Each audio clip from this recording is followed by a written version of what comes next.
You know, one of the motivating factors for having someone come from among us, just from the audience, to simply share what their experience is about, because sometimes it's really easy to come to spiritual community and to see the preacher or the teacher or the priest or the prophet, or to see the minister up on the stage spewing and talking about how great life is and this and that and the other thing. And, you know, sometimes we sit in the audience kind of going, yeah, that's easy for you. You've chosen this path of, you know, spirituality, so all you get to do is be home all day and om and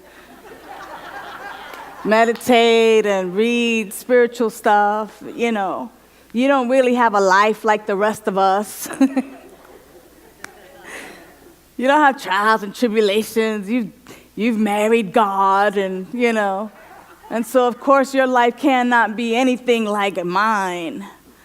And that's the motivation, so that we have an opportunity to see that these spiritual principles work, period.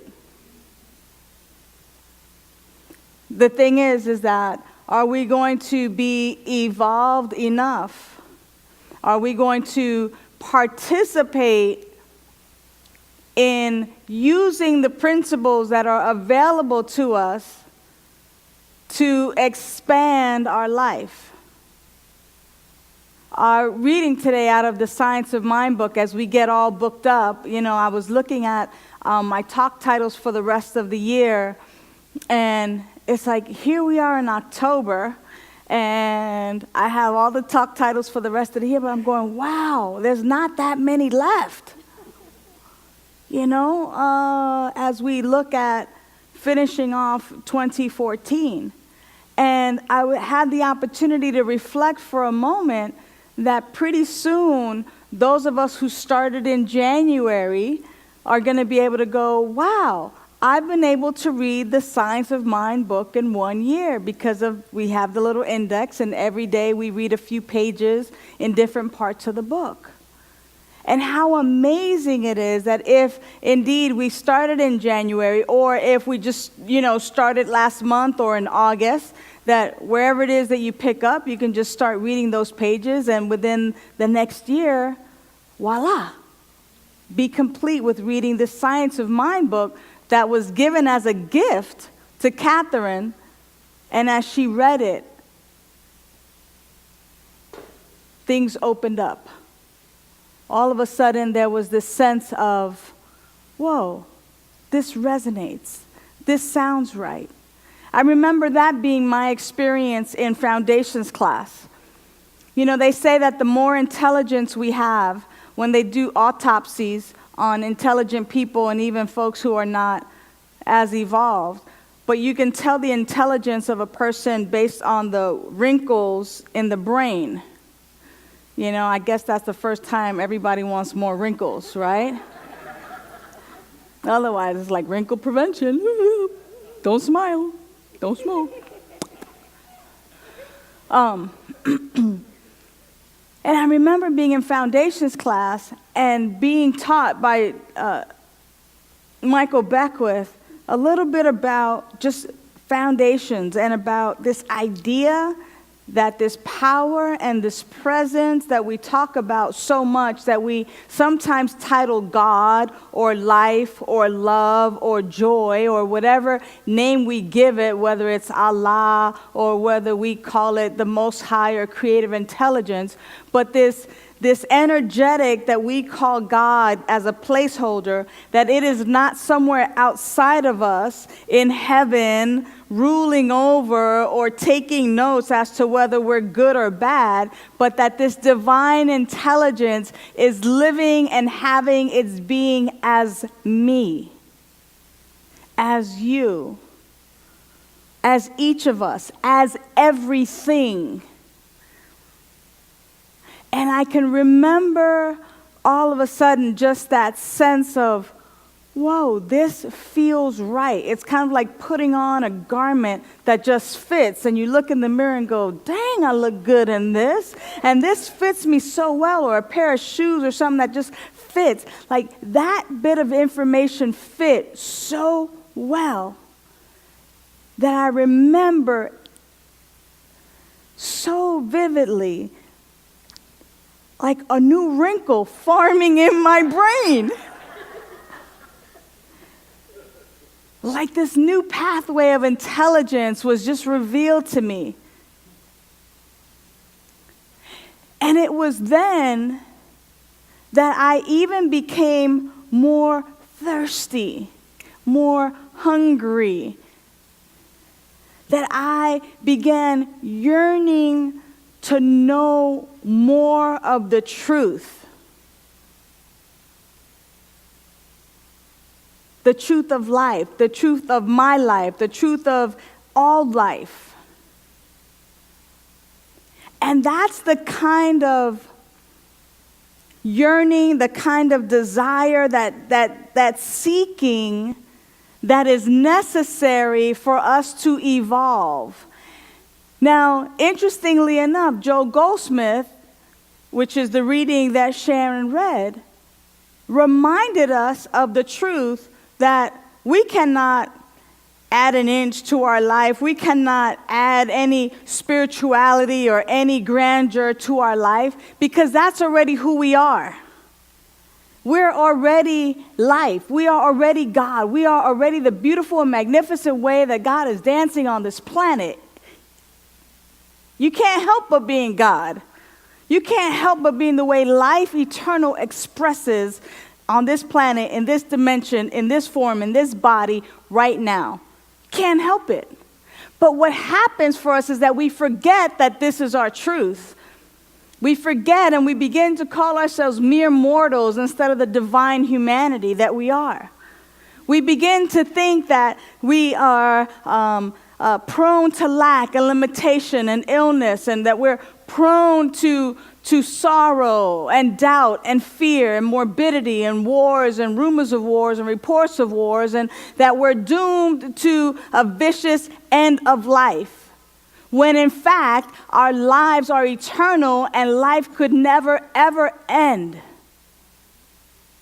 The body may fade, but our life is eternal, because our life is that life that is God. That when I begin to just simply shift my focus away from lack and limitation and recognize and begin to count the ways, like Michael Frank sings, oh, let me count the ways. When we begin to count the ways that our life is so abundant, so rich, so prospered, and begin to focus on what we have instead of what we don't have, begin to bless what we have, begin to be grateful for what we have, begin to recognize that our life is that life that God is, that's when we begin to experience more of it. But to the degree in which we choose to deal in lack and limitation and just kind of hang in that low vibration and that energetic that's lethargic and that's so turgid and so thick and I'm tired just thinking about it. I'm broke. I'm so broke I can't pay attention. Oh, I got the doctor's report. Oh, you know, it begins to sound like an old country song. You know, the wife, the husband left, the dog died, you know, the truck done, the clutch went out on the truck. They repossessed it.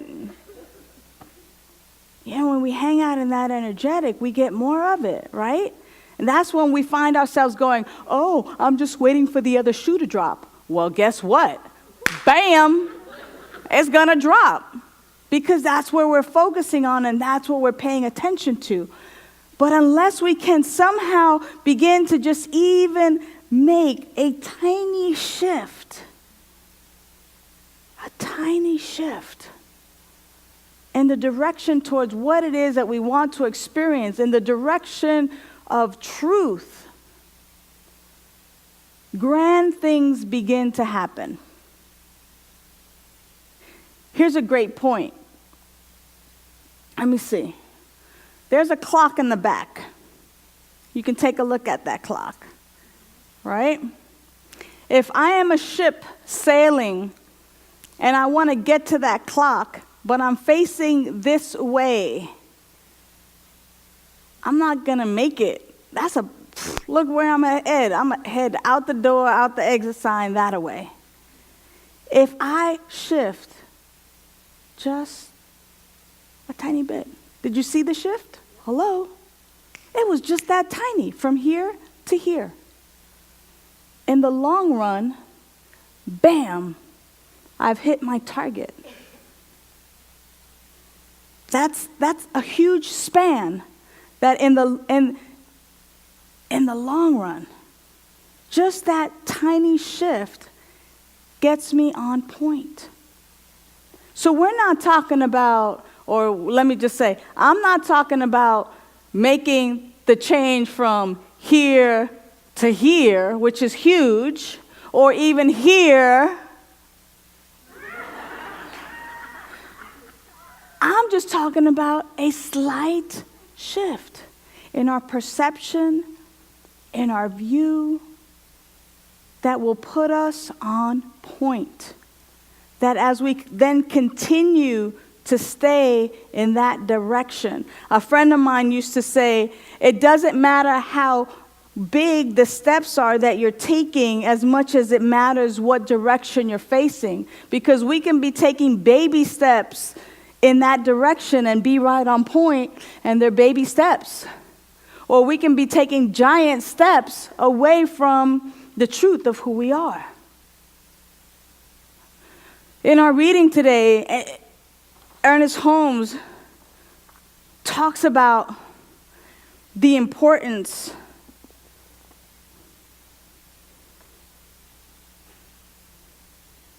of evolving.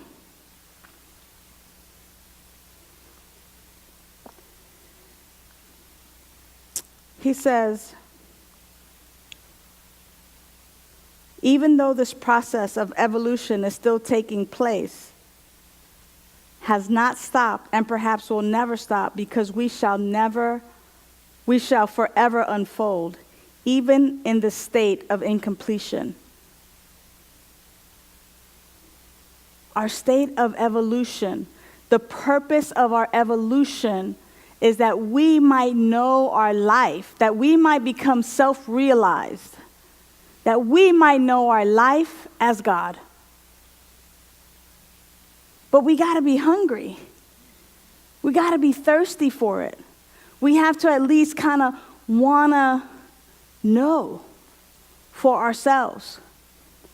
You know, in Science of Mind philosophy, we talk a lot about moving from in the four kingdoms. You know, Dr. Michael Beckwith talks about we're victims, and then we come around to Science of Mind philosophy, and we learn that by the power of our word, by where we put our attention, by our focus, we can manifest and create things. And then after that becomes boring because we've created, you know, the perfect parking spot, the prince or the princess, and the palace. You know, it's just like, this is getting really boring, you know. I'm just kind of creating this great, fabulous life for myself. Now what? You know? That we allow life to happen through us, and then that we recognize as we evolve that there is no separation, that life is just us, and that we're just in this flow of life itself. And that process is indeed an evolutionary process. And, you know, this week, actually today, we came across, during our ministers' listserv, we have an email list of all of our ministers, and we kind of always like to share things with one another. And of course, there's no coincidence that everything is in divine order. Because as I was talking with Catherine earlier, either everything's in divine order or it isn't. And I just get to get with the program, knowing that we get what we need when we're available and open to it, and that it unfolds perfectly. And I came across this minister who just kind of put this on our email list, and it was amazing because it's right on point. Tell me if you find yourself in any one of these stages, and there's no judgment, but when we know where we are, then we know where we get to evolve to, right? If we want to. So these are like the stages of faith. The stages of faith. So stage 1, this is the stage of kind of like preschool children when they don't know the difference between fantasy and reality, and they sometimes get it mixed up. To simplify this kind of stage 1, when we're talking about faith, this is kind of also where the God of your understanding has been picked by your parents or by society. And to even break it down and be a little more simple, people who are stuck in this stage are usually like selfish and self-centered and often find themselves in trouble because of unprincipled living. It's just kind of like, hey, I got my parents' God by default. Really? Like, it's just something we do. There's no ownership there. And there's varied between what's real and what, is God Santa Claus or is God God or, like what is it, right? Stage 2. This is kind of when we become school age, right? And we start understanding the world in a more logical way. There's a rhyme, there's a reason, there's things that happen logically, and they're generally we generally accept stories that are told to us by our faith community, like the parting of the Red Sea, or feeding the multitudes of people with just, a couple of loaves, Yeah.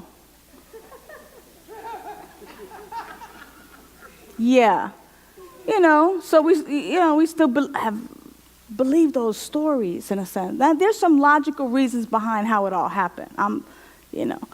So stage 3 is kind of like when most people move to this stage, it's kind of like being a teenager. Remember your teenage years? And some of you are going to be teenagers soon. I see some of our youngsters here.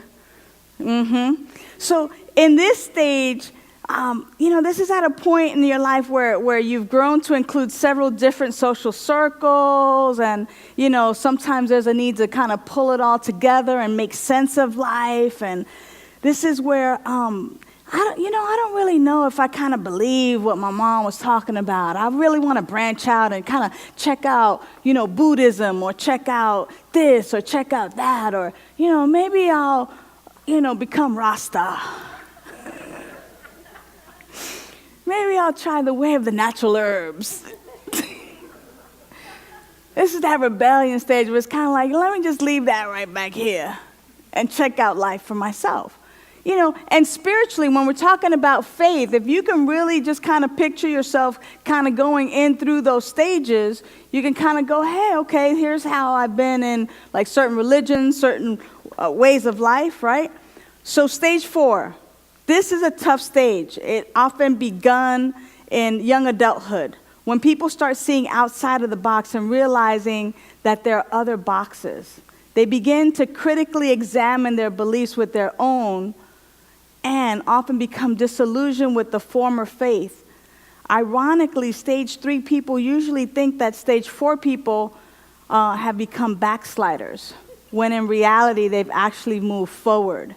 Kind of putting it a little bit simpler, this might be you, I'm not sure. These are the people who break out of out of the previous stage, and they usually do so because they start seriously questioning things on their own. What is the real meaning of life? Do I have to just kind of, go to work every day? Like, when I look out in the ocean, what makes it really move? I mean, I know science tells me it's the moon. But, like, is there some is there some intelligence? Like, do I need to be genuflecting right now? Do I need to be, like, doing some sun salutations? Like, how do I connect? How do I connect? So stage 5, is this ringing true for some of you? Yeah? Maybe you can find yourself, okay, just kind of checking because I'm almost done here. Stage 5 is called conjunctive faith. It's rare for people to reach this stage before midlife. Interesting. Before midlife. This is the point where people begin to realize the limits of logic and they start to accept the paradox in life. They begin to see life as a mystery and often return to the sacred stories and symbols, but this time without being stuck in the theological box. So we begin to look at the stories of when the multitudes were fed with a few fishes and loaves, and they begin to realize that it wasn't some mystery or fantasy or just kind of some magic that happened, but indeed that was a changing of the mind of the community, and the community said, oh, well, I have some wine. Oh, well, I have some water. Or, yeah, I was holding on to this fish for a few days because I didn't know how long I was going to be out here, but if we're hungry, I'm happy to share my fish and I'm happy to share my loaves. It wasn't some miracle that all of a sudden, boom, these plants are now edible and, they're, you know what I mean? But it was more of the changing, and that in itself is a miracle, to have people all of a sudden kind of go from selfish and self-centered to kind of going, well, I have this little bit, but if it helps to feed us, then we get to do that. So no wonder people think we're backsliding in a sense, right? Because now we're turning back to the sacred ways and the sacred stories, but now they're making sense in a beautiful and magnificent way. People who reach this stage, they start to realize that there's truth to be found in both the previous two stages and that life can be paradoxical and full of mystery. Emphasis is placed more on the community than on the individual concerns. So depending on where we are in our stages, I share that with you, because it's so fresh for me, and I'm going to really be diving into dissecting that a little bit more and really recognizing where we are as a community. But am I hungry? Am I ready to evolve? Do I really want to know? Has no wonder it seems like when we look around in some of our communities, sometimes we go, well, where are the young people? They're in a different stage. They have yet to return back to the sacred, and some who have evolved enough or who are hungry enough to kind of get the knock on their hearts early enough to kind of go, wait a minute, this just kind of whatever unconscious living is not for me. This unexamined life is not for me. There's more. There's more.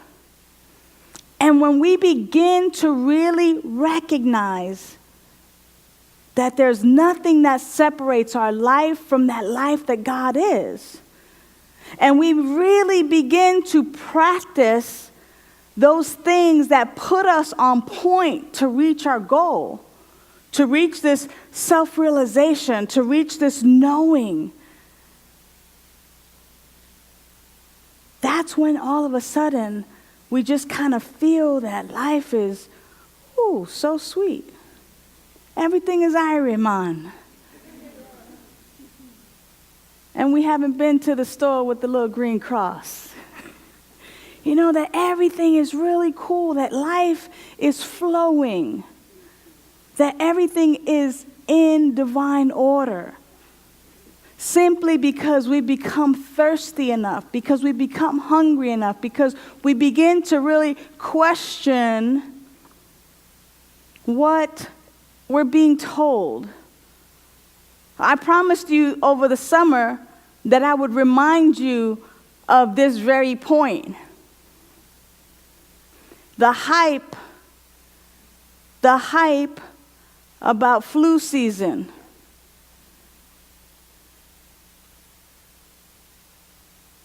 The hype about scarcity. Don't buy it. Don't fall into the trap of looking at, I don't have enough. Or, it's flu season, I better da. But instead, recognize all of my needs are met. This body is the body of the divine. It is the divine way that life is showing up. My life is God. My life is God. The drop of the ocean and the ocean. That drop is still as much ocean as the rest of the ocean. That is who you are. You are that drop that is still all God, that is still all ocean, that is still all powerful, all knowing, eternally present.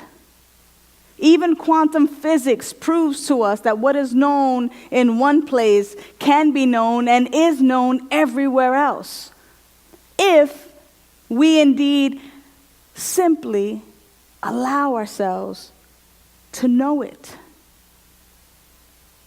I'm going to say this quickly, and then we're going to go into 3 minutes of meditation. Last Tuesday at the ministers' gathering, Reverend Dr. Kristen Hawkins did spoon bending with us. Here we are, a bunch of ministers, right? And we're doing the spoon bending thing. And sure enough, she has us test it out. This is not some flimsy spoon. It was, if I wanted to use my brute force, difficult to bend. And yet, so many of us, by simply recognizing the truth that there's one power, one presence, one life, that life is God and that life is my life right now. Recognizing that the spoon and I are indeed one, that there is nothing that separates me from that spoon, and that there is absolutely this point to where that spoon will simply allow me to bend it. That I did not have to force it. I just simply had to know that we were one. I just simply had to release and allow the spoon to bend and the fork to bend. And it was like popcorn, because all of a sudden somebody go, wow, because they bent it like butter. There were bends and twists. Even on the forks, the little, the little prongs were just all bent up. Amazing. All of my spoons were bent. I was in the advanced class.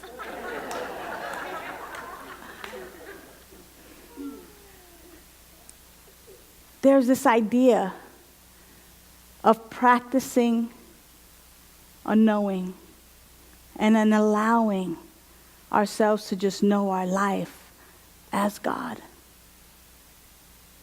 If you're tired of getting what you're getting, then stop doing what you're doing.